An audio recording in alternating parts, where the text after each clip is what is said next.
Relation between ideology and literature. Yeah, the most important question that can come in MEG 05 जिसको आप बोलते हो literary criticism and theory. And yes, we need to understand the relation between literature and ideology. Literature define करती है एक society के norms को, जो society को depict करती है in its own टर्म्स. आप बोलते हो सर लिटरेचर को समझना है तो we need to understand the literature.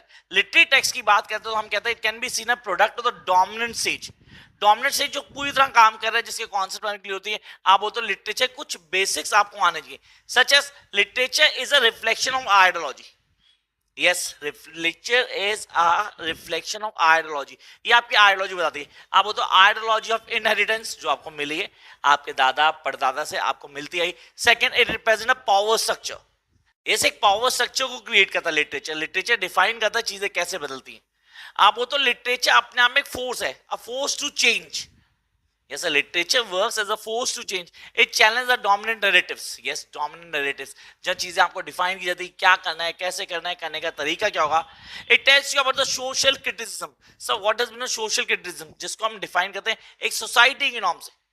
यहाँ पे मार्क्सिज्म के बेसिक पॉइंट को लेके आऊंगा, जहां वो कहता था कि एक राइटर अपने बैकग्राउंड को देख के, अपनी सोसाइटी को देख के लिखता है. Yes, it imagine your future. ये आपके आने वाले कल को इमेजिन करती है. अब यहाँ पे आप डिफरेंशिएट करते हो अलग अलग अंडरस्टैंडिंग को, such as the theory of Marxism, the approaches, the open approaches and all the norms that comes along with it. So when there's a question that tells you about the ideology and literature, you guys go with this flow.